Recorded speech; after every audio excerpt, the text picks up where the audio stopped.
और हृदय की गहराइयों से आप सबके लिए वर्ष 2023 मंगलमय हो और तरक्की भरा हो। तरक्की आप लोगों के कदम चूमे।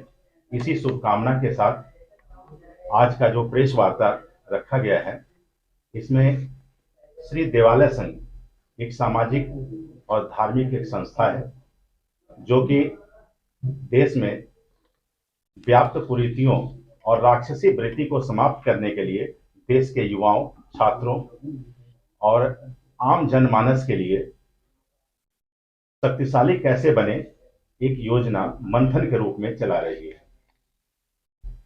उस कार्यक्रम का मुख्य उद्देश्य है कि मंदिरों में प्रत्येक सप्ताह एक वार्ता के रूप में काम करेगी और यह विचारधारा जिस तरह से संस्था के चेयरमैन और मार्गदर्शक आचार्य श्री देवश्री श्री वेद प्रकाश जी, जो कि काफी वर्षों से चिंतन मंथन के बाद इस विचार पर पहुंचे हैं कि हम लोग किस तरह से देश में संस्कार और संस्कृति के उत्थान और इसके संवर्धन के लिए कार्य करें। इनके बारे में बहुत छोट संक्षिप्त में परिचय देते हुए बताऊंगा कि विश्व की सबसे बड़ी ऑर्गेनाइजेशन जो कि जापान से संचालित है, इनके बारे में बताया कि बौद्धिक क्षमता डेमोग्राफी एक विधा होती है जिसमें अंदर जांच करके बताया कि बौद्धिकता में नंबर 1 विश्व के अंदर में बौद्धिक व्यक्तित्व के अंदर में जिन्हें माना है और जिसे प्रमाणित भी किया। 6 वर्ष की उम्र में गीता का पढ़ना और अपने दादी को गीता सुनाना, उसके साथ साथ 2020 पुस्तकों का अध्ययन करते हुए खुद इनकी कई पुस्तकें प्रकाशित हुई है, बिजनेस को लेकर, फाइनेंस को लेकर और सामाजिक कई सारे विधाओं पर इन्होंने अपने पुस्तक की रचना की है, जो कि आज वर्तमान समय में आज के परिवेश को देखते हुए श्री देवालय संघ का गठन किया और देवालय संघ के साथ साथ किस तरह से लोग स्वास्थ्य और अपने जीवन को भी बेहतरीन बनाएं और पूरे देश को खुशहाल कैसे बनाया जा सके, इस बारे में बात करने के लिए अपने प्रेस के बंधुओं को आज आमंत्रित किया है। तो मैं आग्रह करूंगा कि श्री देवालय संघ के जो चेयरमैन और मार्गदर्शक हैं वो आप सभी पत्रकार बंधुओं का अभिनंदन करते हुए बताएंगे कि श्री देवालय संघ किन किन मुद्दों पर, किन किन विषयों पर कार्य कर रहा है और आगे भविष्य में क्या क्या योजनाएं हैं। नमस्कार। तो आप सबका स्वागत है और आप सबका निवेदन जो मैंने करना है आप लोगों को, मुझे बुलाया, कष्ट किया है, क्योंकि मैं आप सबका सहयोग चाहता हूँ एक नेक कार्य में। और इसलिए सबसे पहले मैं भगवान से प्रार्थना करता हूँ कि हम सबको नेक कार्य करने की प्रेरणा दे और नेक कार्यों में हमें सफलता दे। इसके साथ ही मैं आप सबको और आप सबके भीतर बैठे परमात्मा को प्रणाम करता हूँ। आप सबका आज यहाँ हमारे श्री देवालय संघ के में आने पर स्वागत करता हूँ। थोड़ी बातें मैं इनकी ठीक करना चाहूँगा जो मेरे बारे में कहा इन्होंने, कि जो कैसे उन्होंने वो वर्ल्ड का जो क्या टेस्ट किया। एक कोई डेमोग्राफिक टेस्ट होता है जिसके अंदर आदमी के अंगूठों के उंगली का निशान लेकर कंप्यूटर के द्वारा वो इनबोर्न इंटेलिजेंस टेस्ट रिपोर्ट लेते हैं। तो वो मेरे बारे में, मैं अपनी बुक भी इनको देंगे, लिखा हुआ है। तो डिफरेंट कैटेगरीज हैं, ABCDF वगैरह। तो सबसे टॉप की A होती है। तो मेरे मार्क्स उसमें A से भी ऊपर थे, जो उनके हिसाब से वर्ल्ड के अंदर कुछ ही 2-4 लोगों के होंगे शायद, जो बताया उन्होंने। और पुस्तकें मैं 20,000 से ऊपर पढ़ चुका हूँ मैं 2000 में, और 6 वर्ष की उम्र से मैं पुस्तकें पढ़ रहा हूँ। शौक है पढ़ने का, लिखने का और प्रेम करने का। सर, आज का विषय क्या है? आज का विषय है हमारा कि श्री देवालय संघ क्या कर रहा है और इसमें हम क्या सहयोग चाहते हैं आपसे। श्री देवालय की स्थापना क्यों की गई?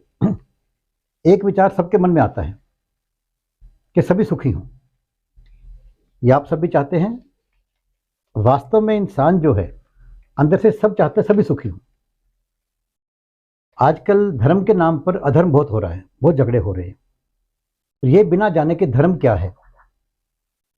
धर्म की डेफिनेशन सिंपल एक है कि मानवता के कल्याण के लिए बनाए गए नियम, वो धर्म है। धर्म कोई किसी पूजा पत्ती का नाम नहीं है।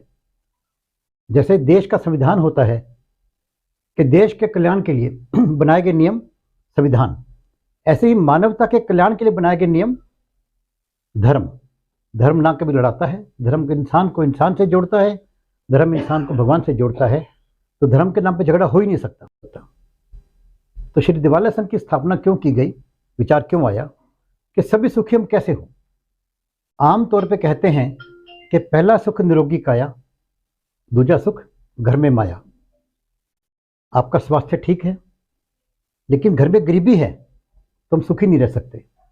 धन से सुख हो चाहे ना हो, लेकिन निर्धनता में दुख है, इसके बारे में कोई इनकार नहीं कर सकता। और विशेषकर जिसने निर्धनता देखी हो वो जानता है उस दुख को। मैंने तो भाई गरीबी भी देखी है और गरीब लोगों को भी देखा है। मैं पहले बैंक मैनेजर रहा हूँ, गांव के अंदर बहुत गरीब लोगों के बीच में काम किया है, और पंजाब में जब आतंकवादी बहुत था तब भी काम किया है मैंने। लेकिन घर में माया भी आ गई और स्वास्थ्य भी ठीक है, आपस में घर में प्रेम ना हो, झगड़ा हो पति पत्नी का, बाप बेटे का, भाई भाई का, तो भी हम सुखी नहीं रह सकते हैं। आपस में प्रेम भी आवश्यक है। और लेकिन प्रेम भी हो गया हो घर के अंदर, आपके मोहल्ले में पड़ोस में कुछ बदमाश लोग रहते हों, राक्षसी वृत्ति के लोग रहते हों, आते जाते बहन बेटी को छेड़ते हों, आते जाते आपको लूटने की कोशिश करते हों, क्या आप सुखी रह पाओगे? बिल्कुल नहीं रह पाओगे। उस राक्षसी वृत्ति को भी समाप्त करने की आवश्यकता है। समय समय के ऊपर राक्षसी वृत्ति सिर उठाती रही है, समय समय के ऊपर संत महात्मा आते रहे हैं, भगवान ने अपने कुछ नुमाइंदे भेजे हैं जो राक्षसी वृत्ति को समाप्त करने के लिए विभिन्न साधनों द्वारा उन्होंने समाप्त किया है हमको। तो यही श्री दिवालिया संघ की आवश्यकता महसूस हुई कि हम शांति की बात करें, अहिंसा की बात करें, धर्म की बात करें, लेकिन बिना शक्तिशाली हुए हम राक्षसी वृत्ति को समाप्त नहीं कर सकते। प्रेम आपस में कैसे हो? मोस्टली लोग आजकल आरोग्य के पीछे लगे हुए हैं, योग करो, पार्कों में क्लास लेते हैं, धन की बात भी करते हैं, लेकिन आपस में प्रेम कैसे हो? संस्कार और संस्कृति ये दो चीजें हैं जो आपस में प्रेम पैदा करती हैं, व्यक्तियों के अंदर, परिवार के अंदर या समाज के अंदर। और शक्तिशाली बनकर राक्षसी वृत्ति को समाप्त करने के अलावा कोई उपाय नहीं है। यदि राक्षसी वृत्ति किसी और उपाय से समाप्त होती तो विभिन्न महापुरुषों को हथियार नहीं उठाने पड़ते। अहिंसा परम धर्म है, लेकिन अधूरा वाक्य है। हिंसा सदैव चय। धर्म की रक्षा के लिए की गई हिंसा अहिंसा से भी उत्तम धर्म है। लेकिन धर्म क्या है?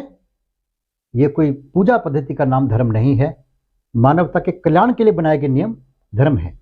तो जो भी शक्तियां, जो भी व्यक्ति मानवता के कल्याण के विपरीत काम करता हो, मानवता के हानि के लिए कार्य करता हो, उसका विनाश अति आवश्यक है। इसलिए श्री दिवालिया संघ ने एक बीड़ा उठाया, भगवान की प्रेरणा से ये संघ बना। आज कई हजार लोग हमारे से जुड़ चुके हैं और हम डिफरेंट जगह के ऊपर कहते हैं सबको कि जुड़िए और आपस में मंथन कीजिए, मीटिंग कीजिए। संस्कार कैसे आए? संस्कार क्या होते हैं? व्यक्तिगत व्यवहार, व्यक्ति का सुंदर व्यवहार, व्यक्ति का आत्मीयतापूर्ण व्यवहार, व्यक्ति का प्रेम और मानपूर्ण व्यवहार संस्कार हैं। और संस्कृति सामाजिक व्यवहार, जो समाज में मिलकर करते हैं। जितने त्यौहार हैं समाज के लिए, संस्कृति को बचाने के लिए, वो सब आपस में प्रेम पैदा करने के लिए और उमंग पैदा करने के लिए हैं। तो संस्कार और संस्कृति की बात करें और फिर हम आपस के अंदर शक्तिशाली बनने की बात करें।